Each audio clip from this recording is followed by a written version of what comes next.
ایک بادشاہ اپنے خدمتگاروں اور سپاہیوں کے ساتھ سامانی سفر تیار کر کے ایک روز شکار پر گیا۔ جب وہ پہاڑ کے دامن میں دوپہر کا کھانا کھانے دسترخوان پر بیٹھا تو شاہین نے اچانک آ کر بھنے ہوئے مرغ کو پلک جھپکتے ہی اٹھا لیا۔ تیزی سے اڑتا ہوا چلا گیا۔ بادشاہ یہ بھنا ہوا مرغ کھانا چاہتا تھا لیکن وہ دیکھتا ہی رہ گیا۔ اس نے فوراً ہی اپنے سپاہیوں کو حکم دیا کہ گھوڑوں پر سوار ہو کر شاہین کا پیچھا کریں اور مرغ واپس لے کر آئیں۔ فوراً ہی لشکر روانہ ہو گیا، یہاں تک کہ شاہین کا تعاقب کرتا ہوا پہاڑ کے دامن میں جا پہنچا۔ اس کے بعد جب سپاہیوں نے دیکھا کہ شاہین پہاڑ کی دوسری جانب جا چکا ہے تو فوراً ہی یہ سپاہی گھوڑوں سے اتر گئے اور پہاڑ کی بلندی پر جا پہنچے۔ پہاڑ کی دوسری جانب پہنچنے کے بعد انہوں نے بڑا عجیب و غریب منظر دیکھا۔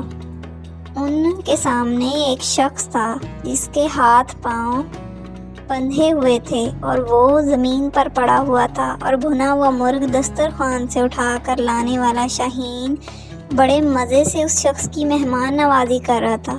وہ پرندہ اپنی چونچ سے گوشت نوچ نوچ کر اس شخص کے منہ میں ڈال رہا تھا اور اس کے بعد وہ اڑا اور کہیں سے اپنی چونچ میں پانی بھر لایا۔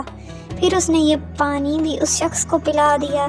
سپاہی اس شخص کے قریب پہنچے اور اس کے ہاتھ پاؤں کھول کر پوچھا کہ یہ کیا ماجرا ہے، تو اس نے سپاہیوں کا شکریہ ادا کرتے ہوئے بتایا، میں ایک تاجر ہوں، تجارت کے سلسلے میں اپنے مال و اسباب لے کر جا رہا تھا کہ اسی راستے میں ڈاکوؤں کا سامنا ہو گیا۔ وہ میرا مال و اسباب لوٹ کر لے گئے۔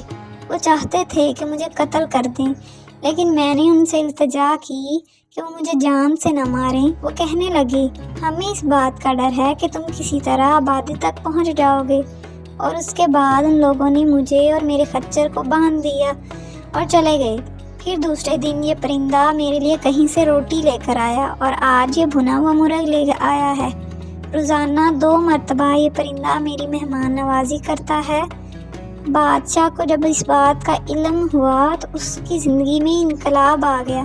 وہ کہنے لگا، افسوس ہے ہم پر کہ ہم ایسے خدا کی خدائی سے غافل رہیں جو اس انداز سے اپنے بندوں کو رزق فراہم کرتا ہے اور اپنا نظام چلاتا ہے۔ بادشاہ نے اپنی حکومت سے کنارہ کشی اختیار کر لی اور اپنے زمانے کا عابد و زاہد شخص بن گیا۔